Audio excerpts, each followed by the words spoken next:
On the news tonight, resident doctors blame Finance Ministry for withholding hazard allowance. Subscribers threaten court action over planned 5% hike on telecom services. On the foreign scene, 7 women governors-elect emerge in Kenya. Good evening, and we are glad to have you join us on the major reports. I am Olubomi Ajiboye Agbola.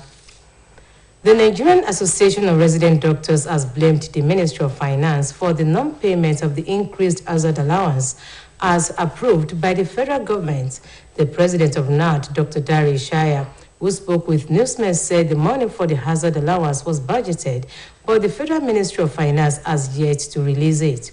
The report added that the federal government had in December last year increased the hazard allowances applicable to health workers in its healthcare facilities across the country. It read in part that concerning the review of the hazard allowance applicable to health workers in the services of the federal hospitals, medical centers, and clinics in ministries, departments, and agencies, Dr. Ishaya added that the hazard allowance was reviewed to a flat rate that ranges from 5,000 naira to between 15,000 naira and 34,000 naira for health workers. Government has no justification for reducing workers' service year while it continues to increase cost of governance on yearly basis. A former head of service in Osun State, Mr. Segun Akinwusi, stated this after being a guest on OSBC Current Affairs program Saturday Morning Trades. He urged the government to prioritize workers' welfare, who are the engine room of development in the country.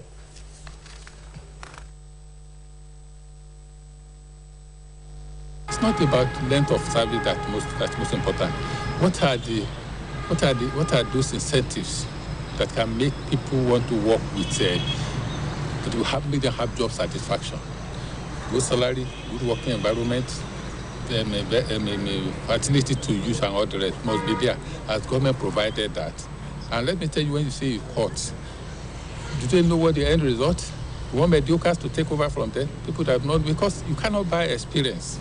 It has to be acquired all over the years, and that is why you need people to really stay sufficiently long and mentor the people below so that they can take off effectively. So cutting any working age, is a disservice to the system. The system will just collapse. That's the bottom line.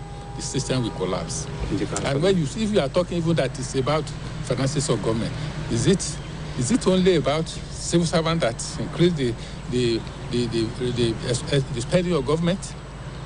Let me tell you, I've always been saying that cost of governance in Nigeria is most expensive.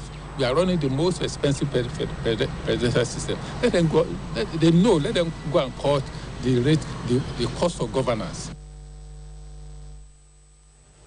The federal government and the leadership of the Academic Staff Union of Universities have been admonished to shift ground towards reaching a compromise to end the 7-month-old industrial action. An education stakeholder, Honorable Johnson Ojo, who gave the indication in an interview with OSBC News, said an idle hand is a devil's workshop, noting that the protracted strike portends a bleak future for the country.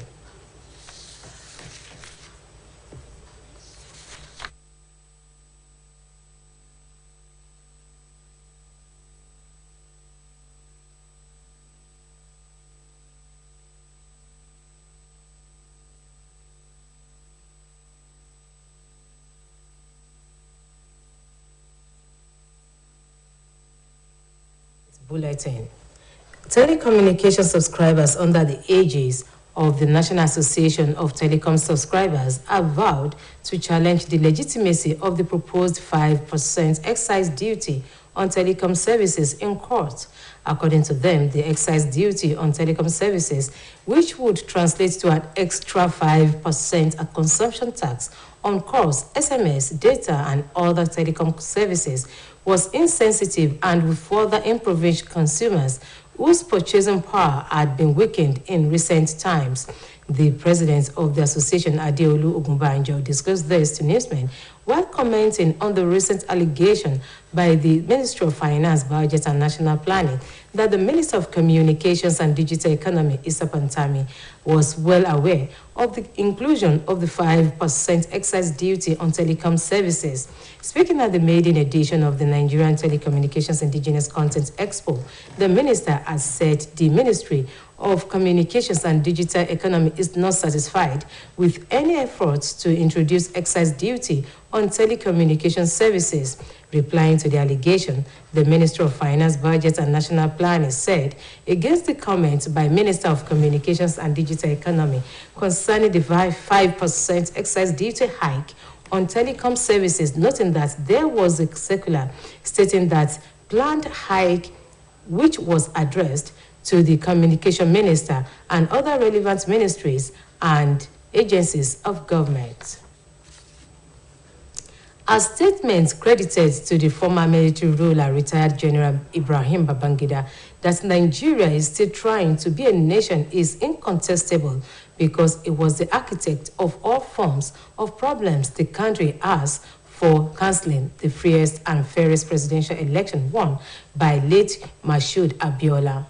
Comrade Wahid Lawal dropped the hint while speaking with newsmen after featuring on OSBC Current Affairs Saturday Morning Trade.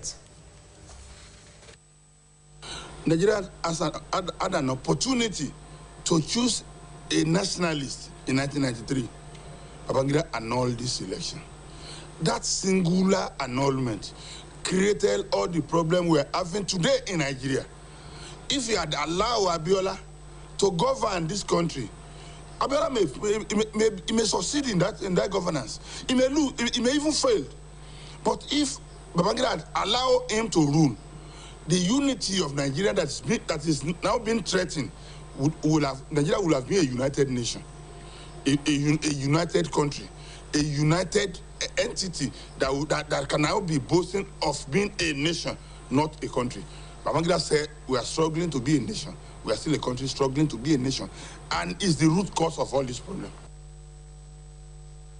Comrade Lawal therefore urged Nigerians to eschew any form of destruction such as tribalism, religious bigotry, and others from truncating the nation's nascent democracy.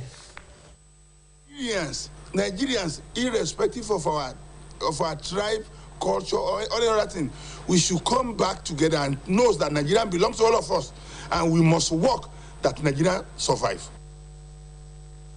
The Senior Special Assistant to the President of Media and Publicity, Garuba Shehu, says the efforts by the federal government to rescue the remaining abductees of the March 28th train attack was being frustrated by the bandits. Garuba Shehu also argued that based on the federal government's efforts, nobody could say that it was not doing anything to secure their release. The presidential spokesman further said that the terrorist leader holding the passengers hostage requested the release of his wife and some of his comrades, but failed to release the hostages after federal government met its demands. He explained that the leader of the abductors said his concern was to get his pregnant wife out of the security mess she was in, while Nigerian government took her to the hospital where she was delivered of twins. He was shown his twins' health alongside his wife, who were handed to his parents, saying that the government has done a good job.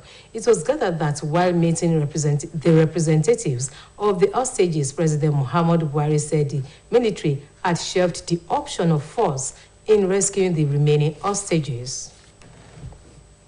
The Miyetti Allah has said Benue State Governor Samuel Otom will face justice for violating the rights of Fulani herders in the state. The National Secretary General of the Fulani Socio-Cultural Group, Mr. Salih Al-Hassan, also said Miyetti Allah had approached the International Criminal Court of Justice, Hague, to file a suit against Otom for seizing over 25,000 cows belonging to the members of the group and detaining over 4,000 herders. It was learned that Governor Otom secured the conviction of over 4,000 Fulani herders besieging the state after inaugurating the state's community volunteer guards. The governor explained that the government seized over 25,000 cows, released some of the cows to the owners who paid fines and acted according to the law by auctioning the cattle of those who did not pay to ensure the protection of the lands by the state government.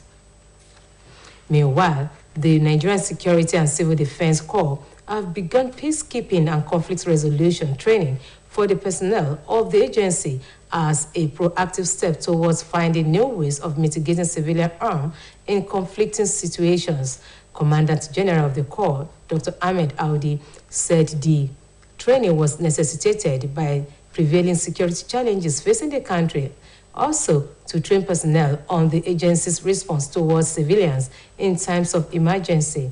In a communique signed by the Public Relations Officer of the Corps, Olushola Odumoso in Abuja, the crisis management is under the mandate of the Corps, and part of it is the protection of the civilian populace during the period of emergency.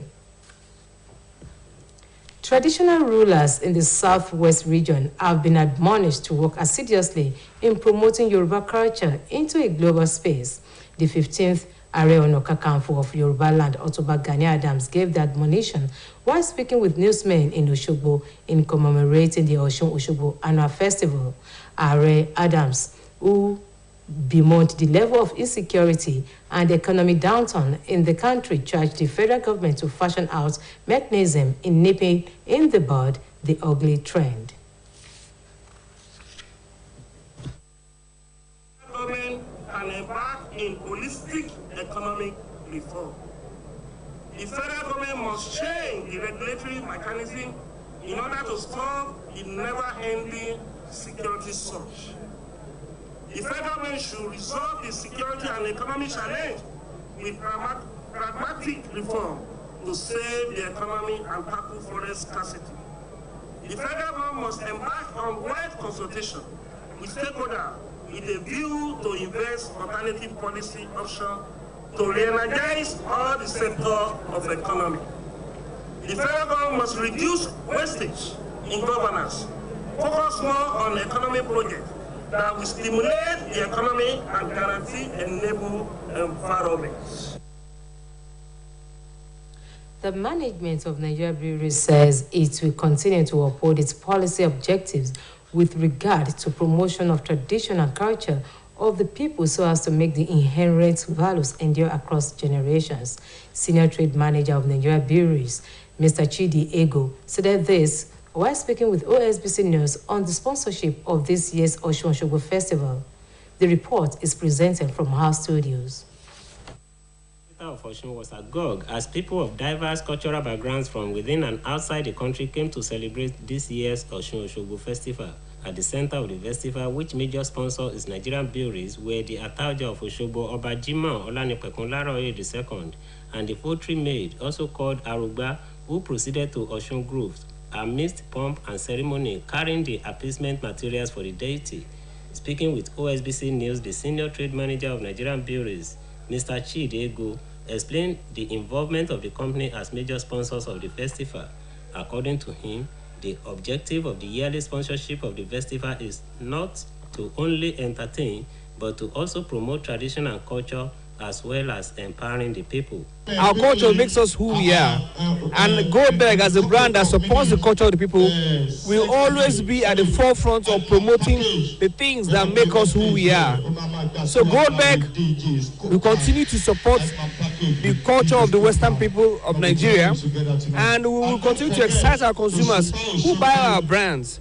We believe in giving back to them as well. So we will always be with them to support them in those things that they hold dear and promote them going forward. Also speaking, another senior manager of the company, Mr. Oluwaseyi Oyedeji, maintained that Nigerian Breweries will not shy away from its responsibilities. Special feature of the event was the raffle draw organized by the company, in which people won prizes. Some beneficiaries of the gesture, including Mrs. Abimbola Olubunmi and Mrs. Oyinlola Folashade, has this to say. Goldberg is doing very fine. They gave people gifts. Everybody is happy being here. And the program they are having here, it has boosted it has boosted a lot of people's business. The occasion was spiced up by the popular Fuji maestro Abbas Akande Obesere.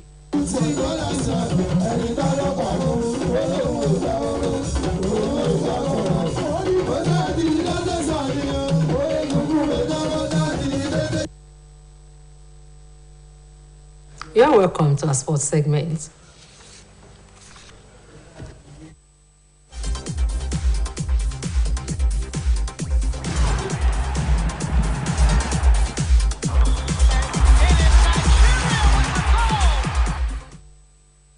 Super Falcons star Asisa Toshiala has earned a nomination for the 2022 Ballon d'Or Award. The prestigious awards organizer announced the nominees in all categories ahead of the ceremony, and the 27-year-old Nigerian forward was named to the elite 20 women list. Asisa Toshiala has been nominated for the 2022 Women Ballon d'Or Player of the Year award. Her exploit with FC Barcelona Feminine earned her a place on the 20 women shortlist.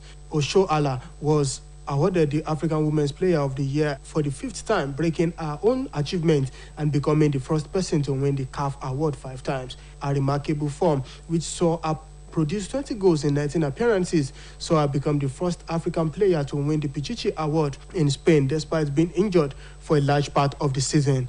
Oshoala was nominated alongside 19 other players, and she faces a strong list of great female footballers who have had excellent accomplishments in the year 2022. The 66th Ballon d'Or ceremony will take place on the 17th of October in Paris, France. In the meantime, Nottingham Forest are on the verge of announcing their 13th signing of the summer as they closing on a deal for Watford's Emmanuel Dennis. Steve Cooper has sought to revamp the Forest squad this summer after a number of players who were influential in their promotion via the playoffs last season either left or saw their loan deal expire. Nottingham Forest have agreed a 20 million deal for Emmanuel Dennis. Watford's relatively high price for the player appeared to put some suitors off earlier in the summer, but Forest have taken advantage and seen their bid of £20 million accepted. Dennis, a Nigeria international, scored 10 goals and recorded 6 assists for Watford last season, despite playing in a team that found points had to come by. Omotayo Adebodun, OSBC News.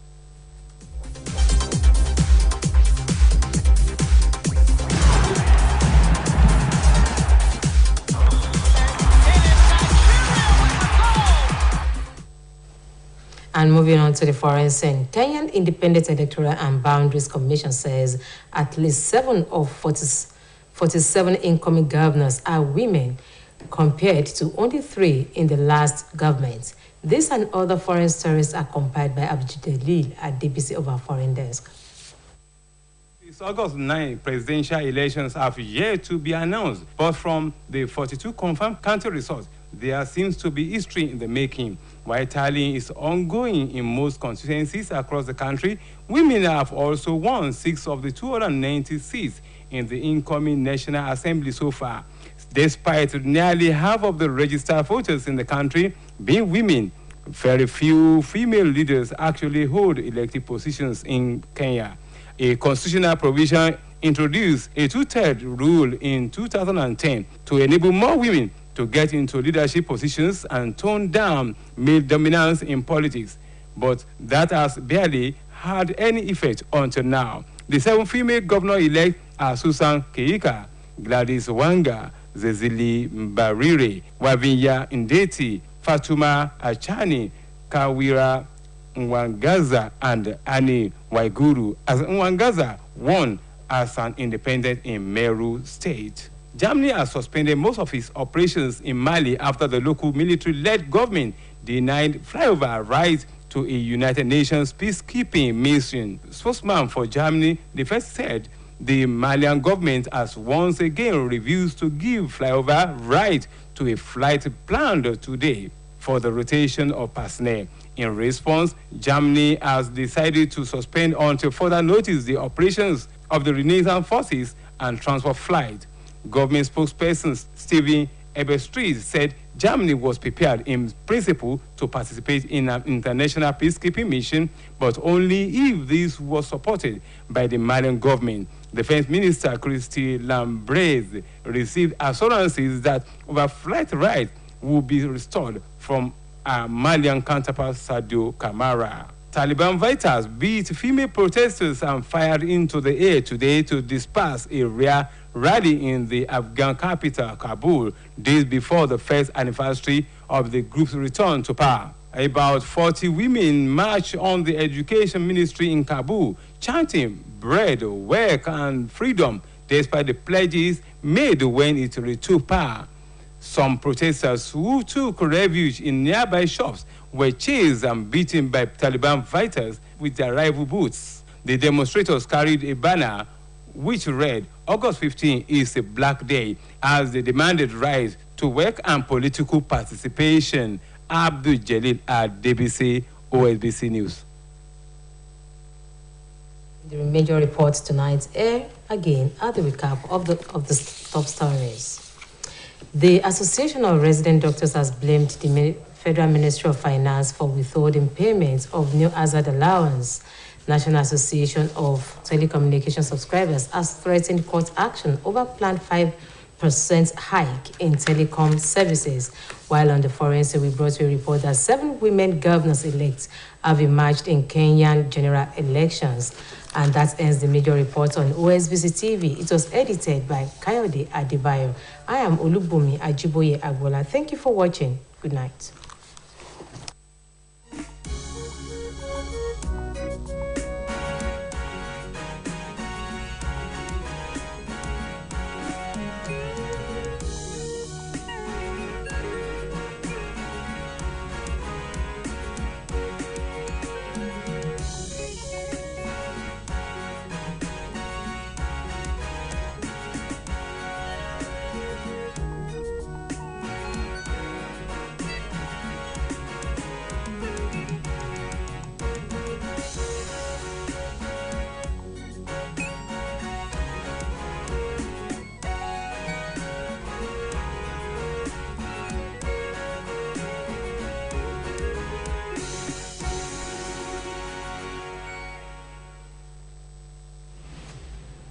This August, StarTimes is giving the best packages to make your family TV time entertaining. Informative documentaries, chart-topping music, blockbuster movies from Nollywood, Bollywood, and Hollywood. Mind-blowing series,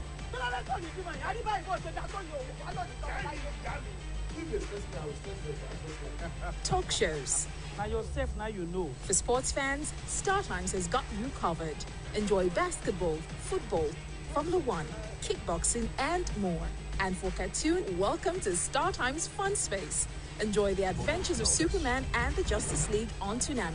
All-time classic SpongeBob SquarePants on Nickelodeon. Thomas and his friends on Jim Jam. This August, prepare to be mesmerized. StarTimes. Entertain your family.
ẹ má ṣe dàdọ̀tí sójú pópó ìdọ̀tí sínú kọ́tà ẹ má ṣe dàdọ̀tí sójú afárá ìdọ̀tí sínú rìvà ẹ má ṣe dàdọ̀tí sílé onílé ìdọ̀tí sójú títì ẹ má ṣe dàdọ̀tí sójú àgbàrá.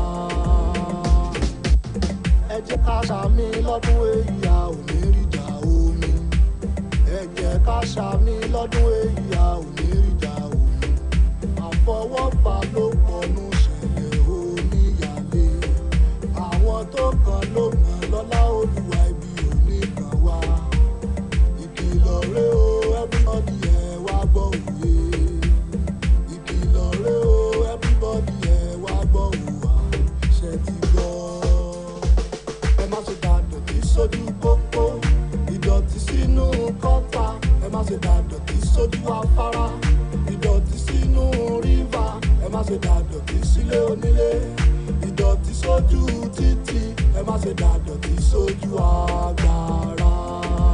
ọ̀gbẹ́ni káftó ńlá gbogbo ìgbọràn ló sàn jẹ́ bọ́lọ́ ẹ jẹ́ ká jọ ṣe mo wí ọrùn mi mọ́ tẹlifíṣàn ké tantan rédíò ńlá gbogbo ẹ jẹ́ ká jọ ṣe kò ní sómìyalé ṣẹ́gbọ́ ẹ má ṣe dàdọ̀tí sójú pópó ìdọ̀tí sínú kọ́tà ẹ má ṣe dàdọ̀tí sójú afárá ìdọ̀tí sínú rìvà ẹ má ṣe dàdọ̀tí sílé onílé